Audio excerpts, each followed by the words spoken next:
यार आप देख रहे हैं 4 PM और मैं हूं अभिषेक मिश्रा। 2024 के लोकसभा चुनाव के नतीजे सामने आ चुके हैं। देश में एनडीए की सरकार बन चुकी है और हर राजनीतिक दल और हर राजनीतिक खेमा लोकसभा चुनाव नतीजों की समीक्षा में जुटा हुआ है। और समीक्षा की जरूरत जाहिर तौर पर बिहार की अगर हम बात करें तो समीक्षा की जरूरत एनडीए को भी है और इंडिया गठबंधन को भी है। इसीलिए समीक्षा एनडीए भी कर रहा है और इंडिया गठबंधन भी कर रहा है। लोकसभा चुनाव में पार्टी और गठबंधन का जो परफॉर्मेंस रहा है वो हर राजनीतिक दल और हर राजनीतिक गठबंधन कर रहा है। बिहार में एनडीए भी और इंडिया गठबंधन भी। अब इस समीक्षा को लेकर एक बड़ा बयान आया है। लोकसभा चुनाव नतीजों को लेकर, लोकसभा चुनाव को लेकर एक बड़ा बयान आया है सीपीआई एमएल की तरफ से। और सीपीआई एमएल भी ये समीक्षा कर रही थी कि पार्टी का जो परफॉर्मेंस रहा, गठबंधन का जो परफॉर्मेंस रहा है, उसकी वजह क्या रही है और जितनी उम्मीद थी उस मुताबिक सीटें क्यों नहीं आई इंडिया गठबंधन को। जाहिर है ये आरजेडी भी समीक्षा कर रही है। आरजेडी ने भी लगातार कई बैठकें की हैं और इंडिया गठबंधन के कई दल सीपीआईएमएल जैसे दल भी कर रहे हैं। तो सीपीआईएमएल की तरफ से बयान आया है कि सीट बंटवारे में गड़बड़ी हुई है। पप्पू यादव का जिक्र भी है कि पूर्णिया सीट इंडिया गठबंधन इसलिए हार गया कि पप्पू यादव को वहां से टिकट नहीं मिला।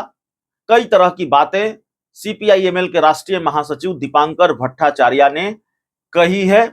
सीधे तौर पर उन्होंने ये बताया है कि बिहार में इंडिया गठबंधन को उम्मीद के मुताबिक सीटें क्यों नहीं मिली है, इंडिया गठबंधन का परफॉर्मेंस ऐसा क्यों रहा है। सीपीआईएमएल ने कहा है कि अपेक्षा से कमतर प्रदर्शन के लिए नीतीश फैक्टर भी एक वजह है। इंडिया गठबंधन के सूत्रधार रहे मुख्यमंत्री नीतीश कुमार ने एन चुनाव से पहले एनडीए का दामन थाम लिया था और लोकसभा चुनाव में एनडीए ने 30 और इंडिया के घटक दलों ने 9 सीटें जीती। पूर्णिया की सीट पर पप्पू यादव ने जीत दर्ज की। इंडिया के घटक दल उन्होंने ये कहा है कि उम्मीद जताई है दीपांकर भट्टाचार्य ने कि इंडिया के घटक दल अगले साल होने वाले विधानसभा चुनाव में बेहतर प्रदर्शन करेंगे। पूर्णिया में निर्दलीय पप्पू यादव इसलिए चुनाव जीते क्योंकि राजद ने वो सीट कांग्रेस को देने से इनकार कर दिया। वे निर्दलीय लड़े। आश्चर्यजनक ढंग से आमने सामने के इस चुनाव में पूर्णिया में राजद प्रत्याशी को 30,000 से कम वोट मिले। सिवान सीट भाकपा माले चाहती थी पर वहां राजद लड़ा और तीसरे स्थान पर खिसक गया। पूर्णिया के चुनाव का असर अररिया, सुपौल और मधेपुरा पर भी पड़ा। उसी प्रकार सिवान की सीट भाकपा माले को मिलती तो हम वहां जीत सकते थे। इसका प्रभाव छपरा, महाराजगंज और गोपालगंज संसदीय सीटों पर पड़ा।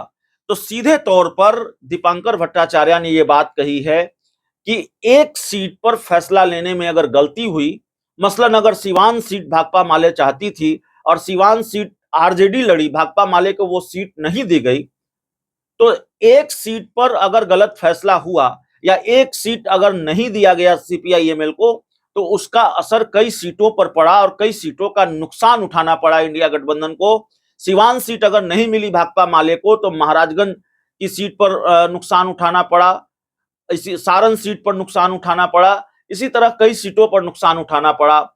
पप्पू यादव को अगर पूर्णिया की लोकसभा सीट नहीं मिली, उनको पूर्णिया लोकसभा सीट नहीं दी गई तो बीमा भारती को 30,000 से कम वोट मिले और इसका असर सीमांचल के दूसरे सीटों पर हुआ, अररिया पर हुआ, मधेपुरा पर हुआ, सुपौल पर हुआ।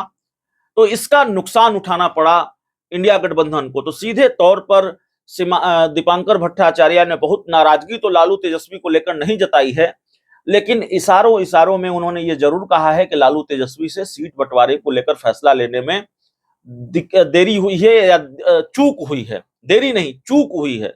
सीट बंटवारे पर तो फैसला लालू यादव ने इतनी जल्दी लिया कि सीट बंटवारे के आधिकारिक ऐलान से पहले उन्होंने अपने प्रत्याशियों को सिम्बल बांटना शुरू कर दिया।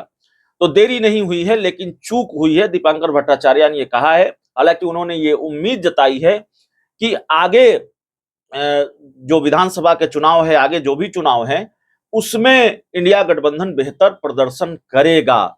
लेकिन बड़ा बयान है लोकसभा चुनाव को लेकर कि सीटों के बंटवारे में सीटों को लेकर फैसले लेने में चूक हुई है और फैसले तो लालू यादव ले रहे थे, तो जाहिर है इशारा वही है कि कई ऐसी सीटें जो सीपीआई-एमएल ने मांगी वो नहीं दी गई और इसकी वजह से कई सीटों का नुकसान हो गया।